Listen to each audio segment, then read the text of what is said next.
Hello, everyone, and welcome to Ascension Podcasts. I'm your host, Selina, and you can please like and subscribe to my YouTube channel. You can buy my podcasts on my website, from my website, and the link is below this video. They are on mental health and relationships. Today's special guest is a lady called Tinuke Akinbulumo, also known as Zasaa. And she's going to tell us all about her career and her own podcasting as well, because she does it. She has her own podcast and lots of interesting things. So over to her now. I'm just going to ask her, hello, Zasaa. Hey, how are you, Lily? I'm okay actually today. Yeah, not too bad. How are you? You're okay? I'm good, thank you. I'm very well, yes. Survived the heat wave. I don't know if you can see my hair flying because I've got a fan here that's in my face. Oh, that's good. Yeah, we don't want that with my hair. It's going to go everywhere. Well, I have to position it. Blow dried it. And second blow dry. Yes, get it with the fan. No, I've got the curly look today, so. Oh, okay. My hair's naturally curly, but I straighten it because it's I just prefer it. But it looks very nice, your curly hair. Thank you. Okay. Tell us about what you do, Zasaa. You do lots of interesting things, don't you? You see, it's so funny because that is such an interesting question. What do I do? I never know how to answer that question. I know. I do a million things, but I guess if I was to do you know what? If I was to sum that up in one sentence, what do? I live life. That's what I do. That's a very good one. Moment by moment. And that means everything. Whatever is coming my way, whatever I'm planned for, whatever surprises me, I just take it in my stride. But I think you probably meant that more from what do I do as a career? What do I do from day to day in terms of the question? Yeah. Again, still quite hard to answer because I do a medley of things. I deliberately gave up my career, as one would say, when I became a parent. I chose to be a mother. So if people ask me that question, my immediate response is I'm mother. That's my immediate response. However, my kids are now quite grown up. Okay. And I don't know if I can use that. I mean, my mother's always mother, but you know what I mean? I don't know if I can use that anymore. So what I do on the side, I still think of mothering as my main job, but what I do on the side is I do content creation. I kind of do some sort of project management. I do bits and pieces all over the place. I do some presenting work, and of course I have my own show where I interview people and have. So yes, I do a whole range of stuff, and it really depends on the day and the time and what's going on. Oh, that's good. It's good to keep busy. Yes, mothering is a full-time job, more or less, isn't it? It is indeed, yes, absolutely. So that's nice. And I was blessed. I am blessed to have 4 children. Wow. So when I gave up work, I knew I wanted a big family, so that was not a thing. But I come from Nigeria, and in Nigeria things are very different in the sense that you have a lot of family, you've got help, so you could have children back to back, and you know that you're going to be fine. And because I was having children in the UK, I kind of thought I'd space them 3 years apart so that I didn't have 2 children in nappies at the time. Good idea. I wanted to be able to speak, so I thought, unless they're twins, I want 3 years so that I can recover from one before the other one comes. What I didn't anticipate was that because I have 4 children, that meant 12 years of, did the motherhood or giving birth. Did the maths, okay. So yes, so it's been good. I don't regret it, but it's a longer period than I probably initially thought when I was thinking it through when I was much younger, and I was like, I'm not going to work. I'm going to stay home, which is fine. But I kind of thought I would stay home for maybe 6 years, not 15 years or whatever. So yeah, but yes. Good. That's good. That's good. Tell us a bit about your podcast then. Okay, so I have 3 things. They're not really podcasts. They're more like they're videos, so they're not audio. Although there's a podcast. Video. Yes, they're video, but so I don't know what that's called. Videocast. I don't know. Videocast. I think there's so many names, isn't there? These things. So I actually have 3 different ones that I do now. During the lockdown, as you know, we were locked in. And Yeah. at the time, my husband was locked out because he was in another country, so he wasn't at home. Gosh. And I was left home with 4 kids. And I was like, how am I going to make this work? I was Mm. worried about the fact that we weren't, because right at the beginning, we were not allowed to go out. We couldn't do anything, you know. So I was like, I'm not going to put on weight whilst I'm waiting for this lockdown to end. It's just not going to happen. I didn't expect to lose weight, but I was like, let me at least maintain my weight. So I started this thing, which I called Forever Day Fitness. And I started doing exercises. I was going to say I encouraged, I forced my children to be my personal trainers.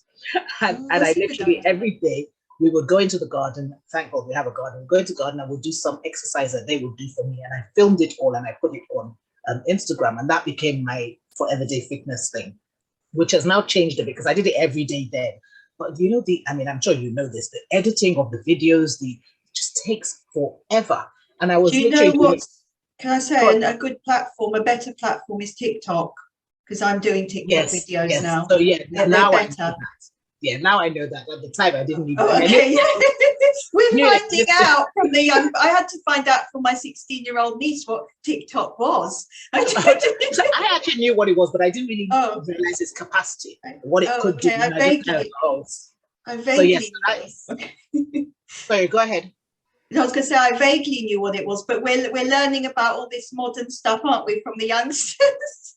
Absolutely. So yes, I did that, and that became my Forever Day Fitness. So I still do that, and because it's like a fitness journey, obviously. And so whenever I go and play badminton, if I swim, whatever fitness I do, I record. Well, I don't record everything, but I will do that. So that's Forever Day Fitness. But then I have something called Tete-a-Tete with Tiwa, which is a conversation with me and my husband. Yes, that's the one I watched. That's the one that you've was seen. Really good. Yeah. So what we do is at the beginning, I just ask. I've always got these younger, well, not necessarily younger, but often younger ladies asking questions, not just about marriage, about anything. And so I just said to them, send me whatever questions you have, and we'll answer them live. And so that's what we do. We answer questions that people have sent in. Majority of the questions you probably noticed are relationship. Yeah, it's a common one. But that's not. I mean, it's not supposed to be a relationship show, but it's kind of turned out to be a relationship show. And funnily enough, today is our 25th wedding anniversary. Oh, that's lovely. Congratulations. Yes. Are you doing anything nice for him? And we probably will tonight just have something, but we're going to at the weekend because he's working day to day, and then we'll probably have a little drink tonight, but not no big celebration. Maybe lovely. How lovely. Yes. So I do that. So that's the Tete-a-Tete with Tiwa. And then the last one that I do is called Zasaa Zooms In, which is where I just pretty much like what we're doing here. I just get a friend person in and we talk about whatever. Because I just feel like there's so many conversations. Certainly with my friends, we have lots of deep, interesting, meaningful conversations. Yeah. And I just think that it'd be nice to have those hair in my mouth. Oh dear. It'd be nice to have those conversations, you know, and actually talk about. So I just talk to people about different topics, and I think you saw one of the ones that we spoke about. I think so. Yeah, I've got that question. I'm going to ask it to you. It's such a clever question, such a good question for you to talk about. That is coming soon. So that's what I do. I have those 3 video casts, and and that's I enjoy doing them. They're fun, and hopefully people enjoy watching them. Yeah, it's really good to share your knowledge with people, and then utilizing all the technology as well that we have, because even 5 years, 10 years ago, we didn't have as much with podcasts and technology, did we? So it's a very new thing, actually. So it's good you're utilizing it all to get your messages across and everything. Yes, exactly. Yes. What is the key to being successful in your career, or, you know, for the viewers' careers? What is the key to success, a career in business? Because you've done lots of different work with project management and businesses and things. What would you say are the key points to success? What can people do? So I mean, I think this is, again, your questions are not easy. I mean, they're easy on the surface, but they're kind of, there's a lot going in there.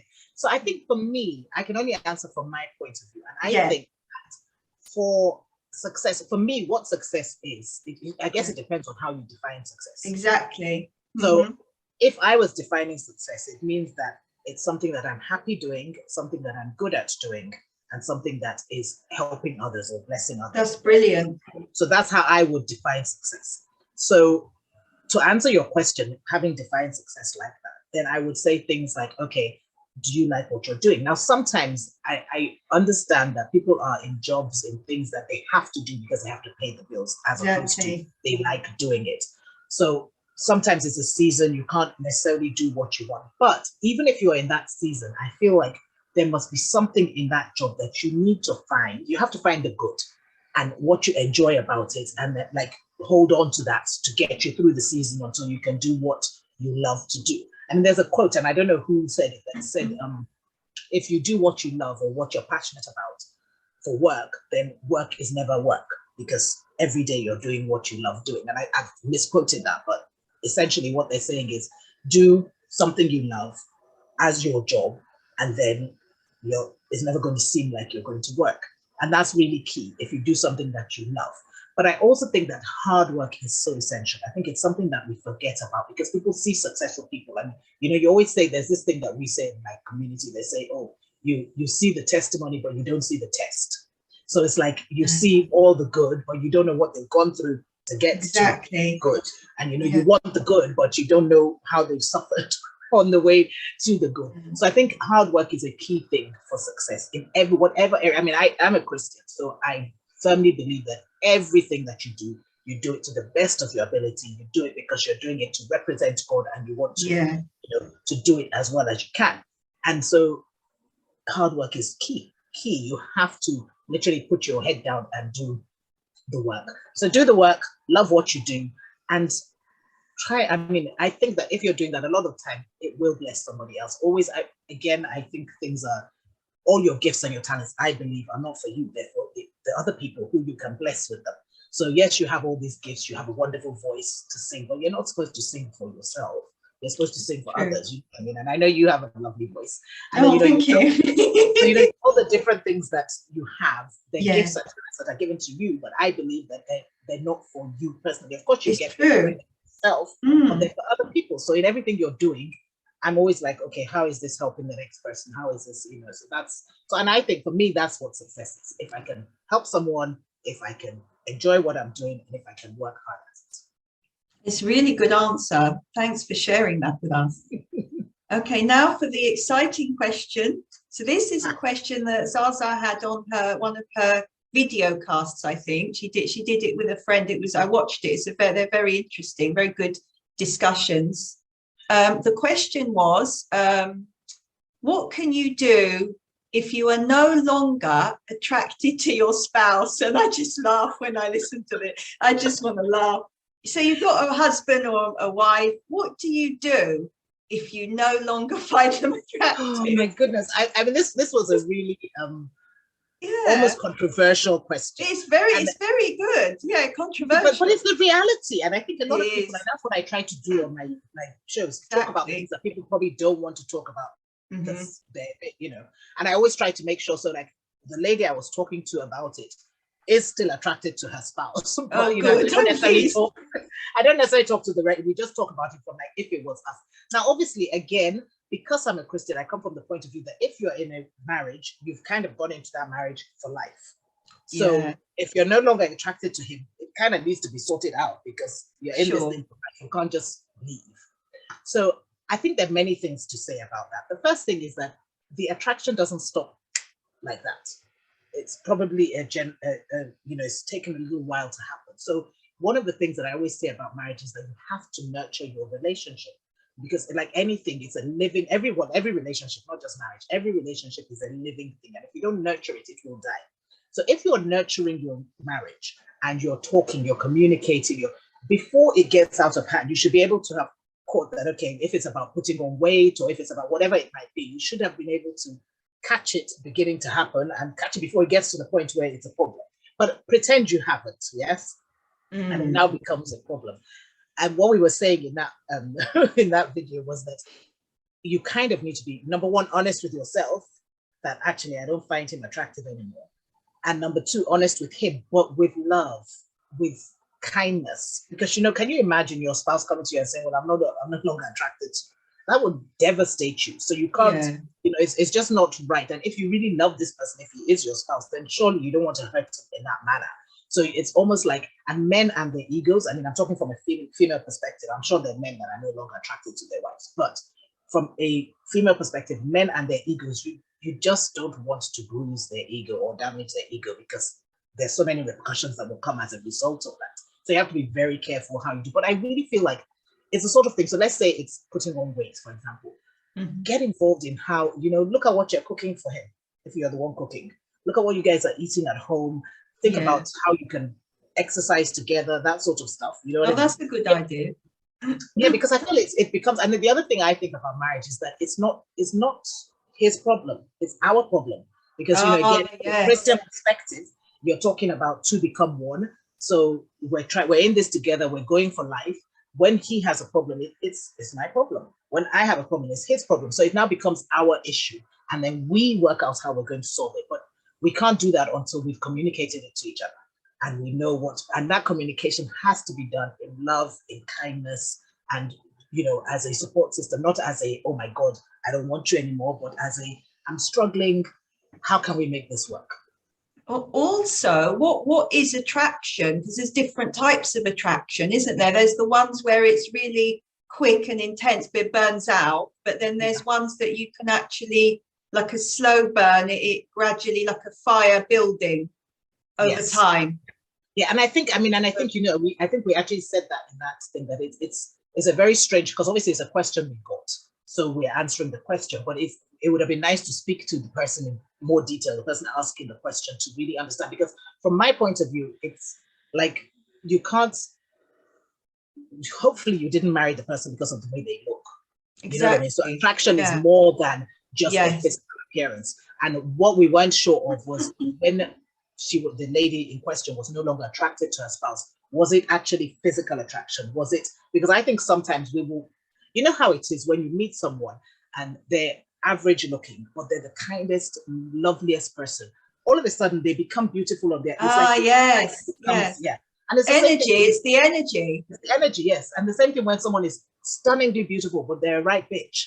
So then it becomes, you suddenly realize that they don't look so pretty anymore. They're not so beautiful, because it kind of comes. So it's that sort of thing. So I reckon that while she might have thought it was his physical attraction, it was probably much more than that. It wasn't one of his physical attraction. It was maybe his attitude, a combination of things, that actually led to that. So I think sometimes when you just say, I'm not attracted to him anymore, like you said, there's so many different ways of attraction. It's one of those things that, but if it's within a marriage and you're going with the, till death do us part, then you have to work out how you're going to get over this. It's just another bump in the road you need to get over. But I was going to say, my two solutions: have an affair or get divorced. No, joking. No, we won't. I mean, I don't really want to do. I'm not married, but no, I'm just saying you could have an affair if you want. Well, I mean, the lady in question that brought up the situation, she actually did get divorced. So and it's down to each person to decide what they're going to do. But I mean, obviously, because I'm talking from the Christian perspective, and I'm not even saying that you can't get divorced if they're in certain situations. I'm just saying that look for the solution within, but do it with love. And the danger is that can repeat in all the marriages, because some people get married. I mean, there's some people that are married 8 times, and it repeats. So it's better to work on it and keep just one solid marriage than repeating. And it's not just marriages, relationships, they keep repeating it where they're not attracted anymore. It goes wrong. And it's funny you say that, because there's another conversation that I had with my husband where I was saying that I think sometimes we think that when you go into a marriage, the other person will complete you. And you kind of, and one of the things that I remember I watched it with you. I'm so pleased. It's like you need to come as a whole person. You need to do your inner work. You need to, because we all come from different backgrounds with different issues, different, so until you work on yourself, you can't, I mean, you can come into the marriage, but you kind of need to come as whole as you possibly can, not thinking, I'll come and he'll sort me out, because it doesn't work like that. Sure. No, that's a very valid point. Exactly. Let's see, what is the secret to a happy and lasting marriage? Okay, so I've said this repeatedly that I'm a Christian. So for me, God is at the center of my marriage. So that's a key thing, and a very key thing. I think sometimes we say it and we don't realize just how key that is, but that is a key thing for me. But apart from that, I think love is a choice. And I think, you fall in love, and that's like a feeling. It's a feeling. Love is a feeling, but it's also a choice. And I choose every day to love my husband. I have to, because we're human beings, we're flawed. And if you're not making the choice to love every day, very easily, you could be offended, you could be upset. And it's just the little, people don't get divorced because of one thing. It's all the little things, and then the straw that breaks the camel's back. So if you're not watching all those little things, then one day you wake up and I feel like there's a really thin line between love and hate. Like it's very thin. You could, love and indifferent. I think, so sometimes I think that if you're not if you're not paying attention to the little things that happen every day, and, forgiving every day, saying sorry every day, being kind every day, you kind of, one day you suddenly realize, what, I'm being taken for granted, or whatever it is. So I think the paying attention to the little things and being kind every day, choosing to love every day, determining to be committed, because love is not enough as far as I'm concerned. You have to be committed, because, you can love, but if you're not committed, you can still love the person, but not be committed. So it's like, you need to love, you need to be committed. And I think you just have to be kind. I think sometimes kindness is something that we just forget about. We have to be kind to ourselves. We have to be kind to our spouses. Remember that they're human. Give them the benefit of the doubt. That sort of thing. Just be kind. So I think that all that's coupled with prayer and God at the center, and then hopefully you have a chance. It's a good answer. So it's it balances on both sides of the couple, the man, the two partners. It's so important because it's both of you. Because I think sometimes women are often left, and I'm generalizing, but women are often left with the burden of making things work. Mm-hmm. So I think it has to be two ways, and I know that women are created differently, and we have more capacity, and we're better at doing things, but still multitasking. Also, do you do your own different hobbies, or do you do some together, or what advice would you give with that? A bit of both. Time apart. Okay. Absolutely. And I think one of the key things to make a marriage successful is also to leave, we're individuals, and we're individuals for a reason. So you can't, don't try and change the person. Accept them for who they are. If they like going to the theater, go with them once in a while, but let them go with their friends to the theater from time to time. You know what I mean? So get involved in each other's hobbies a bit, but also allow them to do things, because it's not, and then you come back together, and it's like you can talk about things. You have something to talk about. I do think it's sometimes in marriage people go straight and they become so into each other that they knock everybody else out, and they're not. I don't think that's healthy. That's my personal opinion. I think it's really good to have other friends, other hobbies. Sure, and also that becomes quite codependent, doesn't it? They can become codependent on each other, and that's when the arguments start, because one is not meeting the other one's needs or expectations. Too much expectations being put on each other. So and you can't expect. I mean, nobody can meet all your expectations. Yeah, so all human beings. So you know what I mean. It's like you give each other freedom and space, and then you come back together. So fantastic analogy. Very good. Tell us about any projects you were planning to do in the future. Oh gosh, I have a million projects. You know how you have a list of goals and things, and it's only now, because my last born has just 2 days ago finished primary school, that I'm now beginning to pull out my list of things that I thought I would have 20 years ago or whatever, because now I have more time to myself. Now my mothering, like you said, never ends, but it's subsided a bit. They're a bit more independent, So there's lots of things. I mean, one of the things I did want to do is these video casts, which I've now started. So I started that about a year ago when I knew that, I was going to say emptiness, not quite emptiness, but, no longer needing to do the school run. But you're very good on camera, I must say, because I interview a lot of guests. You're actually one of the best ones I've had. You're very good. You're very animated. You're very good on the camera. So just to let you know, people like to watch you. I can tell. Thank you. I appreciate it. But so I want to move further with. Obviously, I've got my YouTube channel, which has these three. Sure. I have a couple more podcasts that I want to add to that and start to do. I would like to. Gosh, so much I would like to do. I'd like to travel. Yeah. and just travel. You know, when I was younger, before I got married, I traveled all the time, just all over the world, different countries, see different cultures. I love that. But of course, once I had children, that kind of, so now I'm thinking I need to pick that up again and just go. And I'd like to do even like the podcast with people in different countries, you know, different perspectives. Fantastic idea. Yeah, because I don't want just a, you know, Western view or a British view or a Nigerian or a Christian view. I want, you know, a world view. Different people have different things they're dealing with. And I want to kind of, so that's one of the things that I really would like to do, is just take it. That's a good idea. Yeah. So I've not seen that before, actually. I've not seen much of that, but that would be brilliant. Like a travelogue. Kind of, yes, but just talking in particular, I would like to talk to women. I mean, one of the things you probably don't know this, but one of my slogan, if I had one, is rock your own gorgeous. And it's one of these things that I started years ago, where I did workshops, just encouraging women to love who they are, be who they are, be more confident and you know, in themselves. And one of the things that I wanted to do with that, which is on my list, but I haven't started, is to actually talk to women who are rocking their own gorgeous, for want of a better phrase, and just, you know, how are they doing it? But I would like to talk to like the market woman and the CEO, you know what I mean? Like across board, not just women of a certain class or, you know, age or whatever, but across board, to see how women are actually becoming who they are supposed to be and loving it and, you know, living out their authentic life effectively. And what country do you want to go to the most? What is the top of your list, the country you want to go to interview or in general? Both. Right. Yeah. Wow.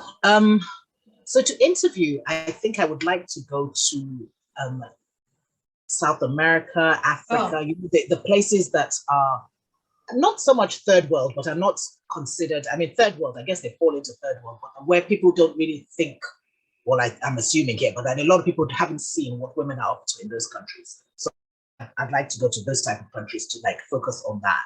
In terms of travel, do you know, as long as there's sun, there's sea, there's sand, I'm there. Oh, you like the beach? Yeah, I do like the beach. I don't know that I like sitting on the beach. I like, you know, I just, you know, when I go to places like, I just look and I'm like, gosh, God is amazing. You know what I mean? Because you just see the sea, yeah, so I do like the beach, but I like the heat. I mean, having said that, this heat that we've had the last few days has been a bit overwhelming. But yeah, I do like, you know, the sun, the sea, the sand, yeah. And yeah, so any country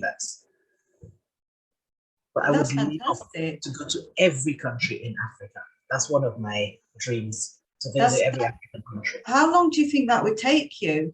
Well, you know, when we got married, I actually begged my husband to, like, I wanted us to take a year off and make it as our honeymoon and go to every country. It's a long honeymoon. Yeah, I know. He was completely unimpressed and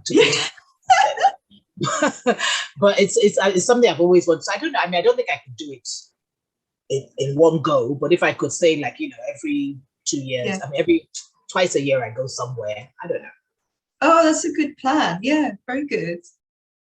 How that the last question is, to leave the listeners feeling good, how can people be more confident in public speaking? Because you're good at it. So can you give us any tips, advice? What can we do? So you know what? It's interesting because you say I'm good at it, and I take your word for it. I'm not sure I agree, because I don't necessarily feel that way. Do you know? It's interesting. Yes. Okay. But what I do know is that I have done a lot, and this thing I was talking about, rock your own gorgeous. I've spent a lot of time in years gone by just finding out who I am, who I want to be, what makes me happy, what makes me sad, what I'm scared of, those type of things. So I've kind of done a whole lot of inner work, as I call it. So I'm more confident in who I am in that sense. I'm like, okay, so this is who I am. I don't like that, but that's okay.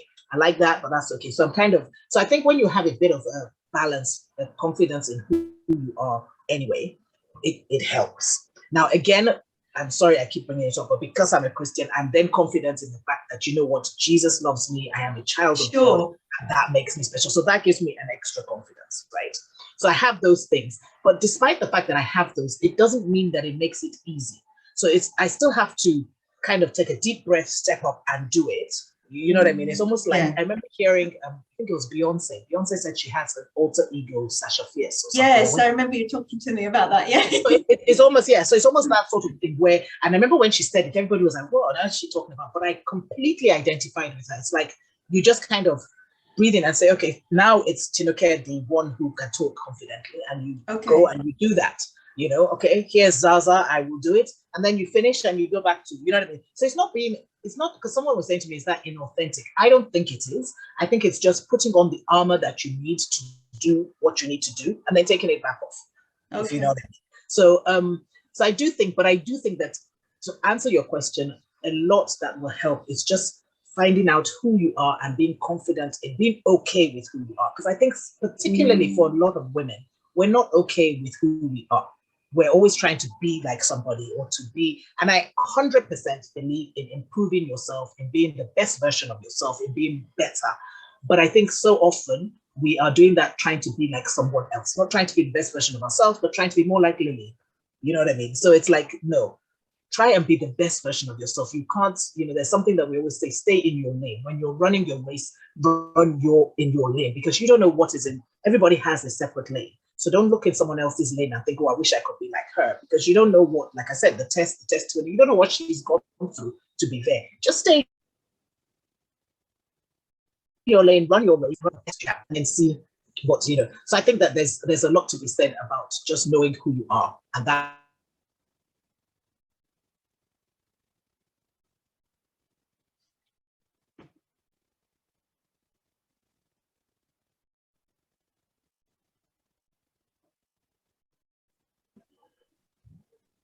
Lily?